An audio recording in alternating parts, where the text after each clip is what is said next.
সাবেক সেনাপ্রধান আজিজকে নিষেধাজ্ঞা, দুর্নীতি, ক্ষমতার অপব্যবহার সহ নানা অভিযোগ। যুক্তরাষ্ট্রে ঢুকতে পারবেন না পরিবারের সদস্যরাও।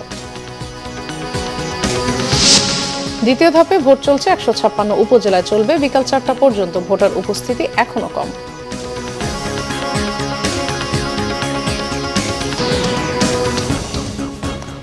দেখছিলেন বিআরবি কেবল সংবাদ শিরোনাম। এবার বিস্তারিত। দুর্নীতি, ক্ষমতার অপব্যবহার, দেশের গণতান্ত্রিক এবং সরকারি প্রতিষ্ঠান ও প্রক্রিয়ার প্রতি জনগণের বিশ্বাস নষ্টের অভিযোগে বাংলাদেশের সাবেক সেনাপ্রধান অবসরপ্রাপ্ত জেনারেল আজিজ আহমেদের উপর নিষেধাজ্ঞা দিয়েছে যুক্তরাষ্ট্র। এর ফলে আজিজ আহমেদ ও তার নিকটাত্মীয় ও পরিবারের সদস্যরা যুক্তরাষ্ট্রে প্রবেশ করতে পারবেন না। স্থানীয় সময় সোমবার যুক্তরাষ্ট্রের পররাষ্ট্র দপ্তরের ওয়েবসাইটে প্রকাশিত এক বিবৃতিতে এ তথ্য জানানো হয়। দপ্তরের মুখপাত্র ম্যাথু মিলারের ওই বিবৃতিতে উল্লেখ করা হয়, বাংলাদেশে অপরাধমূলক কর্মকাণ্ডের জন্য জবাবদিহি এড়াতে নিজ ভাইকে সহযোগিতা করেন জেনারেল আজিজ, যেটি একটি উল্লেখযোগ্য দুর্নীতি। এছাড়াও অনৈতিকভাবে সামরিক খাতে কন্ট্রাক্ট পাওয়া নিশ্চিত করতে তিনি তার ভাইয়ের সাথে ঘনিষ্ঠভাবে কাজ করেছেন। আজিজ আহমেদ নিজের স্বার্থে সরকারি নিয়োগে ঘুষ নিয়েছেন বলেও বিবৃতিতে উল্লেখ করা হয়। বিবৃতিতে আরও বলা হয়, আজিজ আহমেদের কর্মকাণ্ডে বাংলাদেশের সরকারি প্রতিষ্ঠান ও প্রক্রিয়ার উপর জনগণের আস্থা কমেছে। মার্কিন পররাষ্ট্র দপ্তর বলছে, এই নিষেধাজ্ঞার মধ্য দিয়ে বাংলাদেশে গণতান্ত্রিক প্রতিষ্ঠান শক্তিশালী ও আইনের শাসন নিশ্চিতে যুক্তরাষ্ট্রের অঙ্গীকার পুনরায় নিশ্চিত করা হবে। যুক্তরাষ্ট্র বাংলাদেশের দুর্নীতি বিরোধী কর্মকাণ্ড, অর্থ পাচার ও অন্যান্য অর্থনৈতিক অপরাধের তদন্ত এবং বিচারের সক্ষমতা বাড়াতে সহায়তা করতে চায় বলেও বিবৃতিতে উল্লেখ করা হয়। দ্বিতীয় ধাপে ভোট গ্রহণ চলছে। দেশের 156টি উপজেলায় সকাল 8টায় শুরু হওয়া ভোট একটানা চলবে বিকাল 4টা পর্যন্ত। 5 স্তরের নিরাপত্তার মধ্য দিয়ে সিলেটের কোম্পানীগঞ্জ, জৈন্তাপুর ও গোয়াইনঘাট উপজেলায় চলছে দ্বিতীয় ধাপের নির্বাচন। বরিশালের মুলাদীর 7টি ইউনিয়নে 72টি কেন্দ্র এবং হিজলার 6 ইউনিয়নে 49টি কেন্দ্রে ভোট দিচ্ছেন ভোটাররা। ময়মনসিংহ সদর, মুক্তাগাছা এবং গৌরীপুর উপজেলায় 316টি কেন্দ্রে মোট ভোটার 9,65,470 জন। মুন্সিগঞ্জের টঙ্গিবাড়ি ও লৌহজঙ্গে ভোটার উপস্থিতি বেশ কম, প্রায় ভোটারবিহীন পরিবেশে। পাবনায় 3টি উপজেলায় ভোট গ্রহণ চলছে। সিরাজগঞ্জের উল্লাপাড়া ও তারাস উপজেলায় শান্তিপূর্ণ পরিবেশে চলছে ভোট। টাঙ্গাইলের ঘাটাইল, কালিহাতী ও ভূমপুর উপজেলায় সকাল থেকে ভোটার উপস্থিতি কম। ব্রাহ্মণবাড়িয়ার কসবা ও আখাউড়ায় চেয়ারম্যান পদে লড়ছেন 6 জন। পটুয়াখালী, বাউফল, গলাচিপা ও দশমিনায় শান্তিপূর্ণ পরিবেশে ভোট চলছে। মৌলভীবাজারের রাজনগর উপজেলায় চেয়ারম্যান প্রার্থী 3 জন। খাগড়াছড়ি সদর, দীঘিনালা ও পানছড়িতে চেয়ারম্যান পদে লড়ছেন 10 জন। ভোটার উপস্থিতি বেশ কম। ঝিনাইদহের হরিণাকুণ্ড ও শৈলকুপায়ও দ্বিতীয় ধাপের ভোট চলছে। জয়পুরহাট সদর ও পাঁচবিবি উপজেলায় লড়ছেন 30 প্রার্থী। গাজীপুরের কালিয়াকৈরের প্রতিদ্বন্দ্বী 16 প্রার্থী। নাটোরের লালপুর ও বাগাতিপাড়ায় কড়া নিরাপত্তায় ভোট চলছে। কক্সবাজারের ঈদগাঁ, পেকুয়া ও চকরিয়ায় ভোট চলছে ইভিএমে।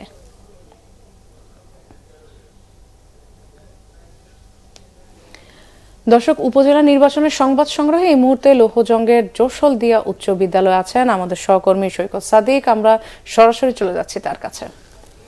সৈকত, নির্বাচনের পরিস্থিতি আপনি কেমন দেখছেন এবং সুষ্ঠু নির্বাচনে আইন শৃঙ্খলা বাহিনীর ভূমিকা এখন আপনি কেমন দেখছেন সেখানে? রেহনুমা, এই লৌহজং উপজেলা মুন্সিগঞ্জের একবারে পদ্মার তীরবর্তী যে উপজেলাটি, সকাল 8টা থেকে ভোট গ্রহণ শুরু হয়েছে। এখন 12টা, 4 ঘন্টা হয়ে গেছে। আর বাকি 4 ঘন্টা, বেলা 4টা পর্যন্ত ভোট গ্রহণ চলবে। কিন্তু ভোটের যে সার্বিক পরিস্থিতি বলা যায়, একটি ভোটের জন্য যা যা দরকার বাইরে আইন শৃঙ্খলা বাহিনী মোতায়েন, আনসার, বিজিবি, পুলিশ সহ সবাই কিন্তু আছে এবং সবাই কিন্তু তার সাধ্যমতো চেষ্টা করছে যে ভোটাররা যাতে শুধু কেন্দ্রে ঢুকতে পারে, ভোটের বাইরে অন্যরা যারা যাতে পোলিং এজেন্ট ছাড়া অন্য প্রার্থীদের সমর্থক তারা যদি না ঢুকে, সে ধরনের সব উদ্যোগ কি নেওয়া হচ্ছে। কিন্তু ভোটারের যে মূল জিনিসটা, যে ভোটার সেই উপস্থিতিটা কিন্তু কম। সকাল থেকে যে ভোটারের যে কেন্দ্রের ভিতরে যে লাইনটা থাকা দরকার, সেইটা কিন্তু কেন্দ্রের ভিতরে ওই লাইনটা নেই। কিন্তু বাইরে থেকে মানুষ, যেহেতু এখন দুপুর, রোদের তাপ বেশি, এর জন্য মানুষ কম। কিন্তু ওই যে ভোটারদের সমর্থক, ভোটারদের পক্ষে যারা সমর্থক, তাদের উপস্থিতি কিন্তু অনেক বেশি। এবং ভোটাররা যেহেতু সকালে কাজ করছে, এর জন্য হয়তো একটু কম। কিন্তু এখন পর্যন্ত আমি যে প্রিজাইডিং অফিসার তাদের সাথে কথা বলেছি, তারা যে জানিয়েছে যে আসলে সকাল থেকে প্রত্যেকটা বুথে কিন্তু এবং আইন শৃঙ্খলা বাহিনী কিন্তু যেহেতু সমর্থকদের ভিতরে ঢুকলে চেষ্টা করছে, তাদের কিন্তু বের করে দিচ্ছে আর কি, যাতে 2 জনের বেশি না ঢুকতে পারে। এবং ভোটার উপস্থিতি কিন্তু এখন পর্যন্ত 18, 20, 22 এরকম ভাবে রয়েছে আর কি। ভোটার উপস্থিতি কোনো কোনো জায়গায় 350 ভোটের মধ্যে 100 বা 100 কিছু কম বেশি ভোট পড়তেছে এবং প্রিজাইডিং অফিসার তারা বলছে বিকেল পর্যন্ত তারা চেষ্টা করবেন সুষ্ঠু এবং সুন্দরভাবে যাতে ভোট হয়, কোনো ধরনের বিশৃঙ্খলা যাতে না হয়।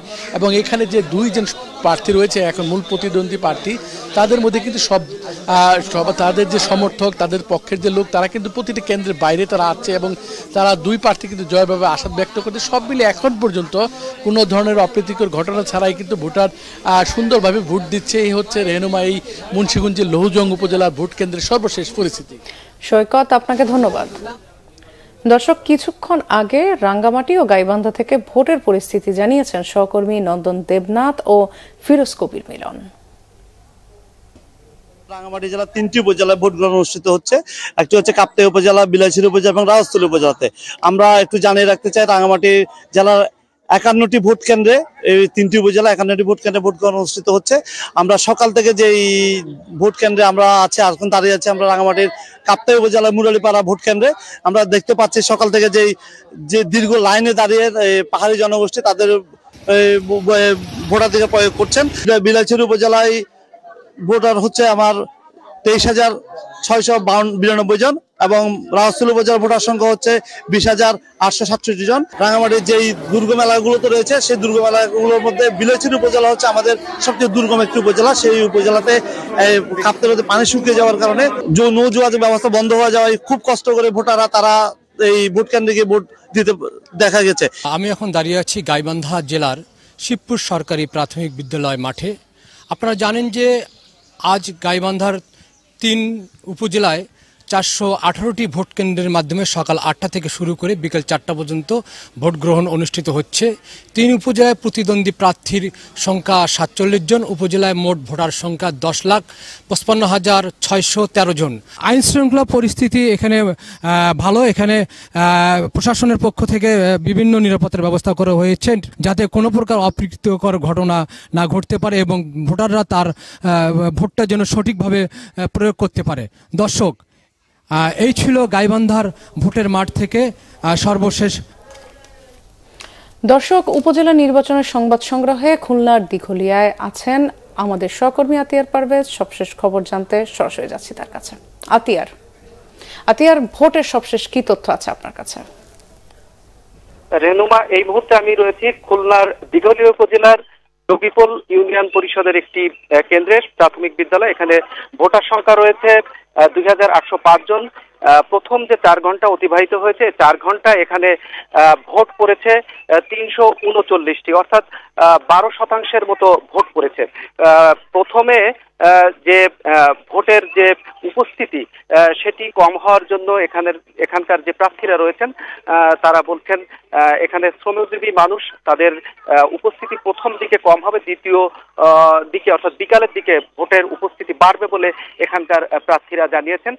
খুলনার যে 9টি উপজেলা রয়েছে তার মধ্যে ফুলতলা, দিঘলিয়া এবং তেরোখাদায় 3টি উপজেলায় ভোট অনুষ্ঠিত হচ্ছে। 3টি উপজেলাতেই একই ধরনের যে খবর আমরা পাচ্ছি, ভোটার যে উপস্থিতি এখানে মোট 33 জন প্রার্থী, অর্থাৎ 3টি উপজেলাতে 33 জন প্রার্থী প্রতিদ্বন্দ্বিতা করছেন। তার মধ্যে 9 জন রয়েছেন চেয়ারম্যান পদে। এই 3 উপজেলার মধ্যে 2টিতে অর্থাৎ দিঘলিয়া এবং ফুলতলাতে বিএনপি থেকে বহিষ্কৃত 2 জন নেতা প্রতিদ্বন্দ্বিতা করছেন। ভোটার উপস্থিতি কম হলেও এখানে শান্তিপূর্ণভাবে ভোট অনুষ্ঠিত হচ্ছে। সার্বিকভাবে কোনো জায়গা থেকে অপ্রীতিকর কোনো ঘটনার খবর আমাদের কাছে এখনো পর্যন্ত আসেনি। খুলনা থেকে উপজেলা পরিষদ নির্বাচনের এই ছিল আমার কাছে সর্বশেষ। আতিয়ার, আপনাকে ধন্যবাদ। প্রস্তুতিমূলক টি-20 আইসিসি টি-20 বিশ্বকাপের আগে যুক্তরাষ্ট্রের সঙ্গে 3টি প্রস্তুতি ম্যাচ খেলার সূচি নিয়েই দেশ ছেড়েছিল বাংলাদেশ দল। সেই সিরিজ মাঠে গড়াচ্ছে আজ হিউস্টনের পেইরি ভিউ গ্রাউন্ডে। বাংলাদেশ সময় রাত 9টায় শুরু হবে প্রথম টি-20 ম্যাচটি। টাইগারদের বিশ্বকাপ মিশন শুরু হতে সময় আছে 2 সপ্তাহ। কন্ডিশনের সাথে মানিয়ে নিতে যুক্তরাষ্ট্রের বিপক্ষে প্রস্তুতি সিরিজ খেলবে বাংলাদেশ। সেই সিরিজের প্রস্তুতিতে হাউস্টনে ব্যস্ত সময় কাটাচ্ছে বাংলাদেশের 15 ক্রিকেটার। হাউস্টনের পেইরি ভিউ মাঠে ওয়ার্ম আপের পাশাপাশি ব্যাটিং বোলিংয়েও নিজেদের ঝালিয়ে নেওয়ার চেষ্টা চালাচ্ছেন সাকিব মাহমুদুল্লাহরা। শান্ত লিটনরাও 20 ওভারের ক্রিকেটে ফর্মে ফিরতে মরিয়া। এই মাঠেই 23 ও 25 জুন হবে প্রস্তুতিমূলক সিরিজের বাকি 2 টি-20। বিশ্বকাপ মাঠে গড়াবে বাংলাদেশ সময় 2 জুন। আর ডি গ্রুপে টাইগাররা নিজেদের প্রথম ম্যাচ খেলবে 8 জুন শ্রীলঙ্কার বিপক্ষে যুক্তরাষ্ট্রের ডালাসে। গ্রুপের অন্য 3 দল দক্ষিণ আফ্রিকা, নেদারল্যান্ডস ও নেপাল। 4 গ্রুপের প্রতিটি থেকে শীর্ষ 2টি দল উঠবে সুপার 8-এ। মূল আসর শুরুর আগে 2টি আনুষ্ঠানিক প্রস্তুতি ম্যাচেও খেলবে বাংলাদেশ। ম্যাচ দুটি হবে 28 জুন যুক্তরাষ্ট্র, 1 জুন ভারতের বিপক্ষে। এই ছিল এখনকার মতো। পরের সংবাদ বেলা 2টায়, এর আগে একটা রয়েছে নিউজ টপ 10 দেখার মতো।